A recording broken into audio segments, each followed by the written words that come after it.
Welcome to the Igniting the CEO Within podcast, where we interview successful high-level professionals to discover lessons they've learned throughout their career that can help ignite that CEO within you. I'm Mark McFatridge, and I'll be your host for the next 15 minutes or so.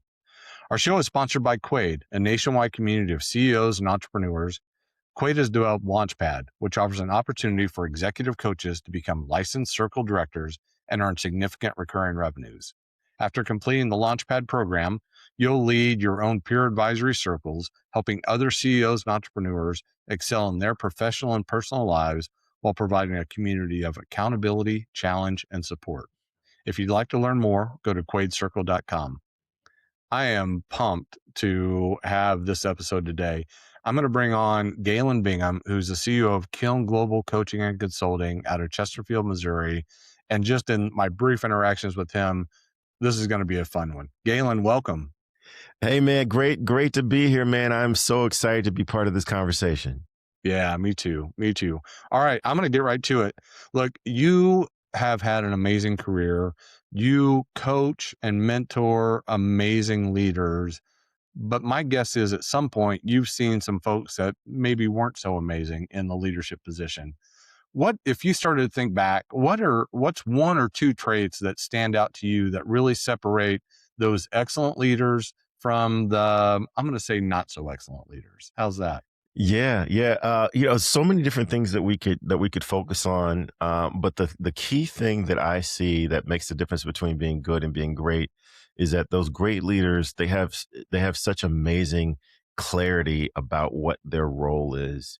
They're not trying to do everything. They're not trying to be everything to everyone. They're very clear about what they're there to do. And I explain it this way, that leadership really has only three priorities. And those leaders who can lock in on what those three things are and deliver against that, they tend to make the difference for their organization. Would you be interested in hearing what those three priorities might be? I'm sitting on the edge of my seat. Are you kidding? Let's go. Yeah. And again, this isn't necessarily one is more important than the other. It's just the first in a series of three is that great leaders can paint a very clear picture of what success and what winning looks like. They can paint a very clear picture of what it looks like once we achieve success. And I often like to say, Dr. Martin Luther King said, I have a dream. He didn't say I have a 16-point plan. So great leaders can paint a very clear picture of once we get to where we're trying to go, this is what it looks like. And people can step into that for their own reasons. Number two, great leaders know how to identify and remove barriers that might get in the way of accomplishing that vision. They can look down the road and say, Mark doesn't know it yet, but in about 6 months, he's going to hit this barrier. And so I've got a 6-month head start to either remove the barrier or figure out a workaround that barrier. So great leaders identify and remove barriers that get in the way of achieving that vision. And then the third, and by no means the least important, great leaders have a way of inspiring people to want to continue to pursue that vision. And the thing that's tricky about that is because very often that vision is incredibly clear and it's incredibly important to us because we created the vision. Mm-hmm. But, Mark's got his own life. Mark's got his own stuff. And so my job as a leader is to understand what Mark's life is about, what Mark is trying to accomplish outside of what I want him to do. But what is he trying to do? And I've got to show him how his dreams not only become possible once we achieve this vision, but they become inevitable because people follow for their reasons, not for mine. And so I've got to figure out what's Mark's reason for following and step into that and show Mark how this vision that I have for the organization is going to make your vision even, again, inevitable. That's really powerful. I've said versions of those three things, but never that clearly. Like that's a mic drop. You've done this before, but no, honestly, I love all of that. And like I said, I wholeheartedly believe and have used versions of that over my career as well. Here's my question for you. None of that is natural, right? How do you take a leader that's growing and evolving personally, right, to understand and get into that flow as they start to take on more and more responsibility, because Yeah. those things are not innate, I don't think. Yeah, yeah. You know, for me, I try to simplify the conversation. You know, we often get caught up into this space between, I think Ken Blanchard said it best, the difference between management and leadership. And Ken Blanchard said, there is a difference, but it's so inconsequential, it is not worth the conversation because you need to have both, right? Mhm, But we get into trouble when we try to confuse management with leadership. You need to have both, mhm, but there are things that I have to do as a leader that gets murky when I also try to be the manager. And mhm, so very often my clients will come to me and they'll say, "Hey, look, I'm trying to convince and persuade this director on my team to do this other thing that I need them to do." And I'll often remind them, "Okay, so where in those 3 priorities is convince and persuade, right? mhm, Your job is not to convince and persuade. Your job is to paint a very clear picture of what success looks like, identify and remove the barriers that might get in the way of achieving that vision, and inspire them to want to follow. Nowhere in there is convince and persuade. If I can't inspire you to want to accomplish this goal, then either number one, I'm not doing a very good job of painting that clear picture. There are some barriers that I'm not aware of, or I haven't figured out why you follow and step into why accomplishing this goal is going to help you achieve your goal. mhm. I'm not, yeah, I can't make you do anything. I can't make my daughter do anything. And so I certainly can't make you do anything. All I can do is paint a very clear picture, identify and remove the barriers, and inspire you to want to get on board. That's great. What role does self-awareness play in that development? Yeah, self-awareness, spent some time studying with Daniel Goleman. So self-awareness is the first phase of emotional intelligence, especially when you play at the more senior levels of organizations. It's all about it's all about emotional intelligence. So Mhm, self-awareness critically important, in that all of us do one of those 3 things, maybe 2 of those 3 things naturally, right? mhm, Some people are just natural vision casters. Some people are very natural at identifying barriers. Some people are just, they're so charismatic, they're so inspiring, it comes natural to them. And so knowing that you have a natural talent doesn't absolve you from the responsibility of doing all 3. And so what are those things that you need to work on? What are those things that you need to read about? What are those things that you need to practice? Because to be a great leader, which was the way we started this conversation, to be a mhm, great leader, you've got to be able to do all 3. mhm. Yeah. No, yeah, absolutely.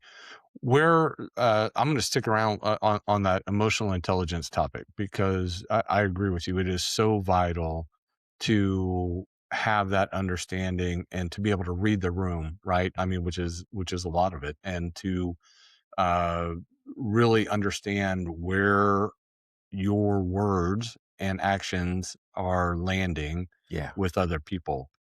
That's again, it's almost, you've got to learn that by fire, right? Like you're going to mess up and you're going to screw up and you're going to step on toes inadvertently. But that's where a lot of that growth has got to come from, right? Yeah. Yeah. You know, I'm fond of saying that growth rarely happens in comfortable places. Right. I have never ever experienced personally, nor have I ever worked with anyone, and they've done something incredibly well the first time and said, now let's break this down and see how did I accomplish this great thing? Right. Mhm. Usually when we do something well, we keep it moving. It's not until, well, that didn't go well at all. I still don't know what to do, but I know I don't want to do that again. Let's figure out what happened so I don't do that again. And so you're absolutely right. Self-awareness is critically important because that's the beginning step of emotional intelligence. What are my triggers? What are the things that I do well? What are the things that I don't do well? I've got to have an understanding of that. Just because I recognize that there's something I don't do well doesn't absolve me of the responsibility of still delivering against it. I've got to find other ways to make that happen. So yeah, emotional intelligence, really, really important. The first step is self-awareness. And you can get that from, yeah, trial and error. You can also get that from doing personality assessments, having conversations with the people around you. One of the things we talk about in my practice is we talk about the difference between intent versus impact. Hmm. Most leaders know what they are intending. Most leaders understand their intention.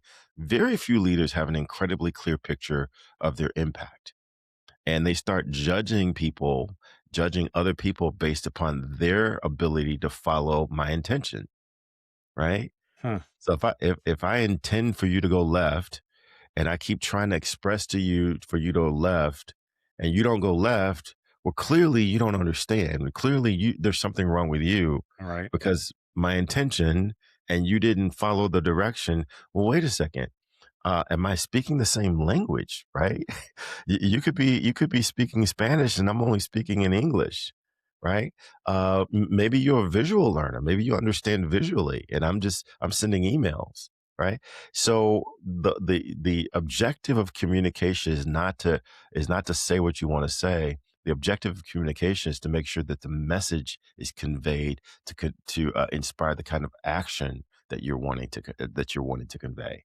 And so if you're not doing what I need you to do, I first have to look at myself. Are there other ways for me to communicate what I'm looking for? Are there ways for me to check in to make sure that you're seeing the same picture that I'm intending to paint? Rather than saying clearly Mark's not educated enough because he's not doing what I'm intending. Yeah. Yeah. I love that. And actually, in that situation, you'd probably be right more times than not on Mark's case. But uh, let me. I want to talk. I want to go back just a little bit. When you started talking about self awareness and that being the beginning of emotional intelligence, which 1,000% agree. You talked also about being able to take personality assessments, and that's a really good start. And talking to other people. What role have you seen mentors and yeah, I'm putting a T-ball up there for you too, and executive coaches and executive peer groups and that type of stuff. What role do those type of relationships play in that growth of not only self-awareness, but into emotional intelligence, which into excellent leadership? Yeah, very, very important. I explain it this way in my forthcoming book. I believe that every successful leader needs to have a team of people to help them accomplish what they're trying to accomplish. And I phrase it as the ABCs of success. So the A stands for advisors. Everyone needs to have professional advisors, someone certified, credentialed, someone that you pay Mhm. to give you advice. And these are your financial advisors. This is your CPA. This is your executive coach. You need to pay someone to give you their professional advice. And the reason why I say that is because if I go to my cousin who's good at math and ask them for financial advice, I can't get upset if they don't give me good advice. Mhm. But if I pay you $1,000, I've got some expectations that you're going to be looking at some things and giving me some seasoned advice. So you got to find your professional advisors. Number B is for buddies, accountability buddies. These are people who know what you're trying to do. They know your language. They know your industry. They know what it means for you to try to for you to have some goals and say that you want to accomplish certain things. I coach executives all over the world, approximately 975 executives across 7 countries. Wow. But I've got an accountability group of 3 thought leaders who are also professional coaches, and they know what it means for me to do what I do. Right? They know the Mhm. language. We've been hanging out for about 3 or 4 years, so I can say some things to you right now, Mark, and because we don't know each other very well, I can impress you. Right? Mhm. But if I say the same thing to them, they're not impressed because they've seen it before and they Mhm. know what that means. And so that's the value of having B, the accountability buddies. C is you've got to have a crew, a ride or die crew that can be that they're with you no matter what is going on. They may not even know what you do. They may not even care about what you do. They're just here for your well being. I've got a crew of 3 people in particular who are part of my same college fraternity. Mhm. One is a detective, one is an attorney, and one is an IT specialist. And we get together every Wednesday night at our favorite cigar bar and drink whiskey and tell lies, right? And they know what I do. They've read the press clippings, but Wednesday nights, really all they care about is who's buying the next round. Yep. Right. And so you Yep. got to have that crew. And then the S, because it's the ABCs, the S, especially if you're in corporate America, is you got to have sponsors. You got to have someone who's in the rooms that you're not in yet who can speak your name for opportunities that you're not aware of. And I think that that team serves a broader purpose, a more strategic purpose than just having a mentor. And so that's what I'm talking about in my upcoming book. Man, I love that. So you're going to beat me to it because I've written the same book in my head. It's not out there yet. I've switched it to allies, advisors, and advocates.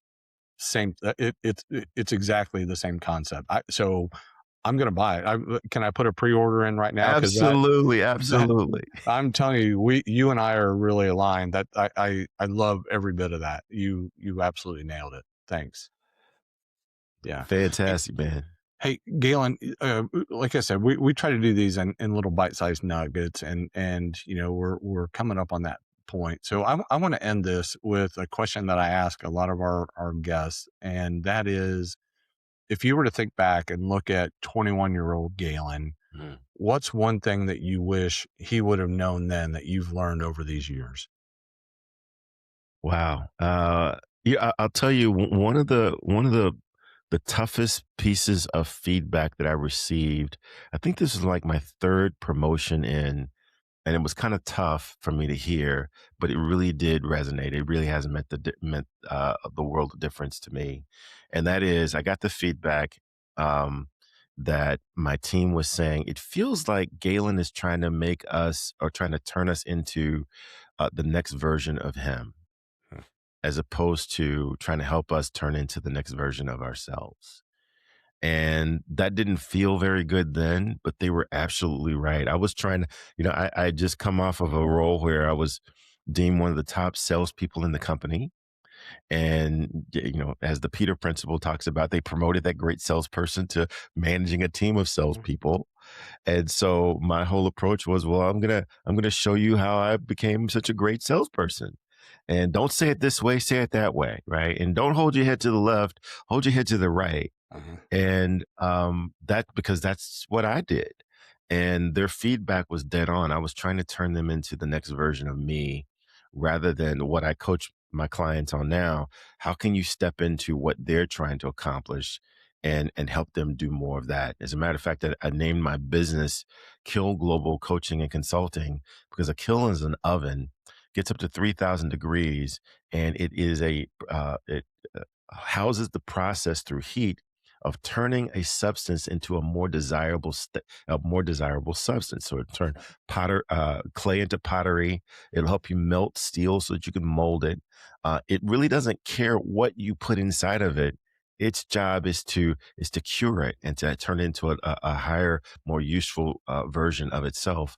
And that's what I believe my role is. I don't necessarily care what you bring me, but once you tell me this is where I am, this is where I'm trying to go, my job is to help you figure out the best way to get to where you're trying to go. Man, that's powerful. I love every bit of that. Thank you. Thank you for doing that. Hey, do me a favor. Share with our audience, what does a typical engagement look like with you, and how can people get a hold of you? Yeah, well, let me start with the end. There's a couple different ways of getting a hold of me. You can go to my website, www.kilglobalcoaching.com, KILN, globalcoaching.com, or you can go to any podcast platform and look for Whiskey, Jazz, and Leadership, our two-time award-winning podcast. We are at this taping, we are entering into our ninth season, over 5 years, Wow. 300 conversations, 2 global podcasting awards. So that's just an amazing, amazing conversation that we're having with leaders all over the world.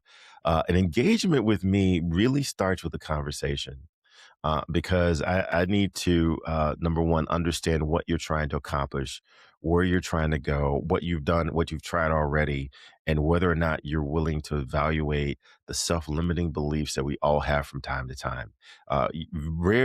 Rarely is the difference between what you have now and what you want. Rarely is it more education. Typically, it's around navigating around those self-sabotaging behaviors and beliefs that we have. And so I've got to assess whether or not you're really ready to face those and address those. And if you're not, then it's probably going to be an uncomfortable engagement. So that's why I want to assess that ahead of time. I love it. I love it. Galen, thank you so much for being on this show. I can't wait until I'm in season 9 so I can be more like you. That's my I've got a new goal after this whole thing. All Thank you, man, right. for hanging out. I appreciate you. Absolutely. Best of luck to you. Thank you. Thank you. Y'all, we have done it again. We have uncovered another amazing leader and have brought some insights that I hope you utilize as you continue that progress towards that CEO within you. As a reminder, Igniting the CEO Within is sponsored by Quaid, a nationwide community of CEOs and entrepreneurs. Quaid has created Launchpad, which provides an exciting opportunity for executive coaches to become licensed circle directors and earn significant annual recurring revenues. To find out more, visit quaidcircle.com. Until next time, keep igniting that CEO within you. I'm Mark McFatridge. Thanks for listening.